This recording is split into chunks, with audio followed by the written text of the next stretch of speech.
को दिखाने के बाद टेलीफोन कर देना हम अभी हाँ हम कोर्ट मालूम कर लें कोर्ट में कि हमारा केस 2 बजे तो हम नहीं जा सकते, मुझे मालूम है। चलिए खत्म हो जाए, 5 मिनट खत्म हो जाएंगे। अच्छा, अभी हम कोर्ट मालूम किया 5 मिनट से लंबा ना पूछिए, तीनों को शामिल किया गया है। आपका क्या मानना है? देखिए, अटल जी के बारे में हम लोग ये बात पहले से कहते रहे हैं कि वो भी साजिश में शामिल थे। साजिश में वो शामिल थे, ये हम 6 दिसंबर से कह रहे हैं, लेकिन हमारे पास कोई एविडेंस नहीं थी। जो उनकी तकरीर सिर्फ थी यहाँ, जो उन्होंने लखनऊ में की थी झंडे वाले पार्क में 5 दिसंबर को, वो 4 दिसंबर को वो हमारे सामने थी। उसका टोन था, उसके लिए अल्फाज थे। आज कमीशन भी की बात वो कह रहा है, तो हमें कोई ताजुब नहीं हुआ, क्योंकि हम तो पहले से कह रहे साजिश में शामिल थे। साजिश के चार्ज साबित होना ये ज़रूर खुशी की बात है, क्योंकि ये चार्ज ड्रॉप कर दिया गया था। सीबीआई ने एनडीए सरकार के ज़माने में जो सप्लीमेंट्री चार्जशीट फाइल की रायबरेली कोर्ट में, उसमें ये चार्ज ड्रॉप कर दिया था। और हम लोगों ने कोशिश की, कांग्रेस ने भी उसको रिवाइज नहीं किया, जबकि उस वक्त कांग्रेस कह रही थी गलत जबर। तो आज कमीशन के आने के बाद हम फिर डिमांड करेंगे कि उस साजिश के चार्ज को दोबारा लगाया जाए जो ड्रॉप हुआ था। इससे हमें ज़रूर फ़ायदा पहुंचेगा कि ये कमीशन की रिपोर्ट भी कह रही साजिश।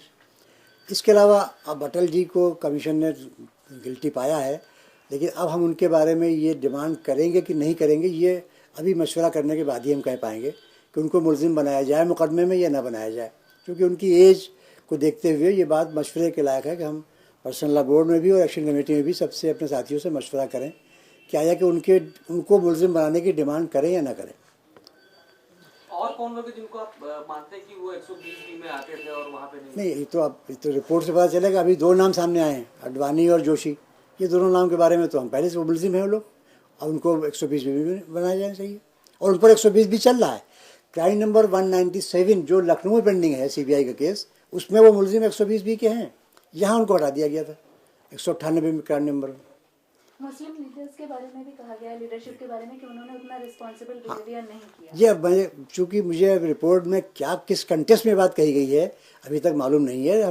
हमें ताजुब हो रहा है कि किस बारे में उन्होंने बात कही, क्योंकि हम तो एज कन्वीनर ऑफ बाबरी मस्जिद एक्शन कमेटी डे 1 से उनसे कोऑपरेट कर रहे हैं। जिस दिन यहाँ पहली सीटिंग थी कमीशन की, हम लोग गए, मैं गया, अब्दुल मन्नान साहब एडवोकेट को लेके गया, और मैंने अपना एफिडेविट कमीशन से पूछा कि हम क्या कर सकते हैं। उन्होंने कहा कि आप लोग अपना एफिडेविट दीजिए। हमने अपना एफिडेविट फाइल किया। हमने अपने बॉडी का जो हमारे प्रेसिडेंट थे सुल्तान सलाउद्दीन ओवैसी हैदराबाद के थे, हालांकि उनका कोई पर्सनल नॉलेज नहीं थी, उनका भी एफिडेविट फाइल किया। अपनी फैज़ाबाद एक्शन कमेटी के चेयरमैन का एफिडेविट फाइल किया। अयोध्या की एक्शन कमेटी के नायब चेयरमैन का एफिडेविट फाइल किया। ये सब हमने फाइल किया।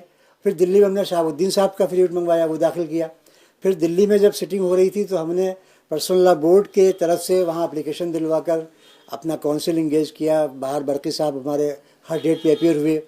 यूसुफ हातिम उछाला साहब बम्बई से आते थे एडवोकेट पर्सनल लॉ बोर्ड के बिहाफ पे, उन्होंने हर डेट जिरा की, कल्याण सिंह से जिरा की, नरसिम्हा राव से जिरा की, फिर आर्गूमेंट किए, फिर रिटेन आर्गूमेंट फाइल किए। तो ये सब कार्रवाई तो हमने की है। अब उसके बाद भी कमीशन ने क्या कमी पाई है तो ये तो रिपोर्ट में हम देखेंगे। तो अगर कुछ कमी है तो हम मान लेंगे कमी, और नहीं है तो हम कहेंगे उनको गलत इन्फॉर्मेशन थी। नरसिम्हा राव साहब के बारे में ज़रूर हमें ताज्जुब हुआ, कमीशन ने कैसे उनको गिल्टी नहीं पाया। हम नरसिम्हा राव साहब को पूरी तरह जिम्मेदार समझते थे और समझते हैं। हमारी नज़र में अगर वो एज प्राइम मिनिस्टर बिहेव करते तो बाबरी मस्जिद शहीद नहीं होती। सिर्फ कल्याण सिंह के बस का नहीं था, लेकिन उन्होंने डिलिबरेटली इनको पूरा मौका दिया, और हम समझते हैं शायद वो भी उस साजिश में शामिल थे, बाबरी मस्जिद गिराने की साजिश में। लेकिन उनको कमीशन ने क्यों छोड़ दिया, ये अब हम रिपोर्ट पढ़े तो बताएं। नहीं, उसमें ये कहा गया है कि ये जो भूमिका थी राज्यपाल की होनी चाहिए थी, राज्यपाल ने वहाँ पूरी तरह से रिफॉर्म नहीं किया होगा। तो देखिए, बिल्कुल गलत बात है। इसमें कोई राज्यपाल की, वहाँ पर नेशनल इंटीग्रेशन काउंसिल में उनको टोटली अथराइज कर दिया गया था। गाडबोले साहब की रिपोर्ट ये है कि उनकी किताब में छपा हुआ है, वो होम सेक्रेटरी थे, कि कैबिनेट ने तय कर लिया था कि हुकूमत को गिरा दिया जाए। 27 तारीख को मेरे पास यहाँ के डीएम का फ़ोन आया कि आज रात में कोई बात होने वाली है, आप लोग अलर्ट रहिएगा, कोई घबराने की बात नहीं। मैंने बाद में उनसे पूछा क्या, उनका भाई हमें इत्तला थी कि आज प्रेसिडेंट रूल लग जाए। नरसिम्हा राव साहब रोकते रहे। ये नरसिम्हा राव के सारे एक्शन ऑन रिकॉर्ड हैं। गवर्नर की रिपोर्ट न होती तो कैबिनेट कैसे तय कर लेती। ये सब बकवास बात है। नरसिम्हा राव को छोड़ा गया है, क्यों छोड़ा गया हो सकता है इसमें हमारे पुराने लॉ मिनिस्टर साहब का रोल हो। भरद्वाज साहब ने बहुत पैरवी की है इस लिब्रान कमीशन में, रिपोर्ट रुकवाने में उन्होंने बहुत पैरवी की है। तो अब ये सब बातें तो ऑफ द रिकॉर्ड हो सकती, मैं नहीं कह सकता कि इसमें क्या हकीकत है। आप लोग अडवाणी जी पे सकते हैं, नरसिम्हा राव पे सकते हैं, जोशी पे सकते हैं। देखिए, नरसिम्हा राव साहब मर चुके हैं, सख्ती की बात नहीं है। मैं तो आपको पूरे देश को ये बता रहा हूँ। नहीं, ऐसा नहीं। देखिए, अटल जी का रोल यकीनन सिर्फ साजिश का है। फ़र्क है दोनों में। अडवाणी जी तकरीरें करके लोगों को मुश्तइल कर रहे हैं कि तुम गिराओ, उनमें और अटल जी यहाँ करके जा रहे हैं, फ़र्क है कि नहीं? अटल जी मौके पर नहीं गए कहने के लिए, आखिर कुछ तो उनको अंदर वो थी कि वो मौके पर जाके बाबरी मस्जिद गिराने की बात नहीं कर रहे थे। अटल जी और अडवाणी जी वहाँ तकरीरें कर रहे थे और इत्तला ले रहे थे। जब वो नारा लग रहा था कि एक धक्का और दो, तो अडवाणी जी हंस रहे थे। दोनों में बड़ा फ़र्क है। हम नर्म की बात नहीं है, नर्म गर्म की बात नहीं, जो जिसका रोल है हम वो बात कहने वाले हैं। जिसका रोल अगर नरसिम्हा राव का है तो हम कहेंगे। हमें न तो कोई रिश्तेदारी अडवाणी से निभाना है, ना नरसिम्हा राव से निभाना है, ना सोनिया गांधी से निभाना। सोनिया गांधी का रोल नहीं है तो हम नहीं कहेंगे, चाहे लोग कितना हमसे कहेंगे सोनिया गांधी के साथ उसमें रोल, कांग्रेस का रोल। सोनिया गांधी, राहुल गांधी, उस वक्त राहुल गांधी थे ही नहीं सियासत में। अब कोई हमसे कहे राहुल गांधी जिम्मेदार है तो ही इज़ नॉट रिस्पॉन्सिबल। तो इसलिए हम जिसका रोल है उसी कहेंगे, क्योंकि हम जिम्मेदारी से बात कल हमसे पूछी जा सकती है कि आपने फलां को क्यों कह दिया, फलां को क्यों नहीं कहा। तो जो हकीकत है, जो हमारे नज़दीक है, हम वही कहेंगे। होम मिनिस्टर जिम्मेदार नहीं उस वक्त था, वो नरसिम्हा राव को टेलीफोन कर रहा था, बात नहीं हो पा रही थी। हम नहीं आज तक कहते होम मिनिस्टर को कि वो भी जिम्मेदार था। तो ये जो बातें हैं, ये कहा गया कि सोची समझी साजिश के तहत जी बिल्कुल साजिश, वो कमीशन ने माना है, ये बिल्कुल सही है। हमें कमीशन की इस बात से पूरा इत्तेफाक है कि ये एक वेल प्लान्ड कॉन्स्पिरेसी थी और उस कॉन्स्पिरेसी में वाजपेयी भी शामिल थे। यह बिल्कुल सही। अब उनका गिल्ट कहाँ तक होगा ये तो कोर्ट में जब मामला जाएगा तब। कॉन्स्पिरेसी का मुलजिम भी बराबर का होता है, ये इसमें कोई शक नहीं। लीगल कॉन्सेप्ट उसका यही है कि जो कॉन्स्पिरेटर है वो भी बराबर का मुलजिम है। लेकिन अब उसके बारे में क्या होगा ये हम अपने दोस्तों से, अपने साथियों से मशवरा करके ही कोई डिमांड कर सकते हैं। अपनी तरफ से अकेले डिमांड नहीं करेंगे कि वाजपेयी जी के पे मुकदमा चलाया जाए कि ना चलाया जाए, ये इस पर मशवरा होगा।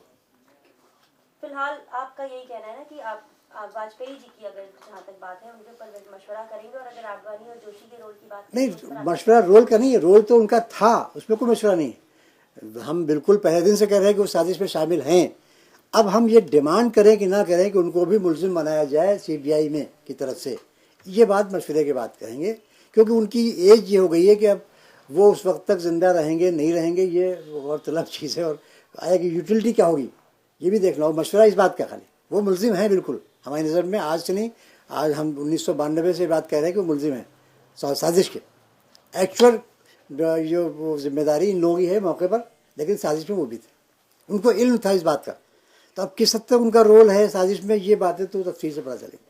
तो जो जांच रिपोर्ट जो लीक हुई उसको भी कोई किसी साजिश के तहत आप मानते हैं? देखिए, मैं तो समझ रहा हूँ कि ये झारखंड का जो इलेक्शन हो रहा है उसमें कुछ इसका फ़ायदा नफ़ा नुकसान कुछ होगा, जिसका वही लोग कैलकुलेट कर सकते हैं। राहुल गांधी साहब इसके बड़े एक्सपर्ट हैं कि वो कंप्यूटर से बता सकते हैं कितना फ़ायदा होगा कितना नुकसान होगा। हो सकता है उन्हीं ने इसको सोचता ही किया हो कि भाई थोड़ा फ़ायदा ज़्यादा हो रहा है, क्रिश्चियन वोट वहाँ काफ़ी है, ट्राइबल्स वोट काफ़ी है, बीजेपी का वहाँ नीतीश की वजह से काफ़ी कैंपेनिंग में फ़ायदा चल रहा था, तो हो सकता है कि उसको डैमेज करने के लिए उन्होंने सोचा हो कि ये एक लीकेज करवा दो।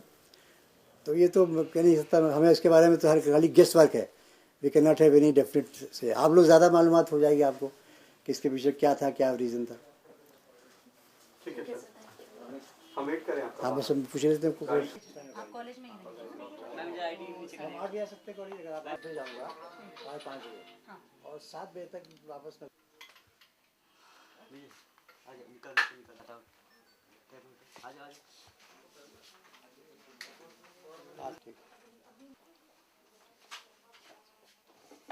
मैं तैयार होने चेंज कर लूँ। अच्छा, हम थोड़ी देर से पहुंचेंगे, ठीक है? तुम मिल लो, हम थोड़ी देर से।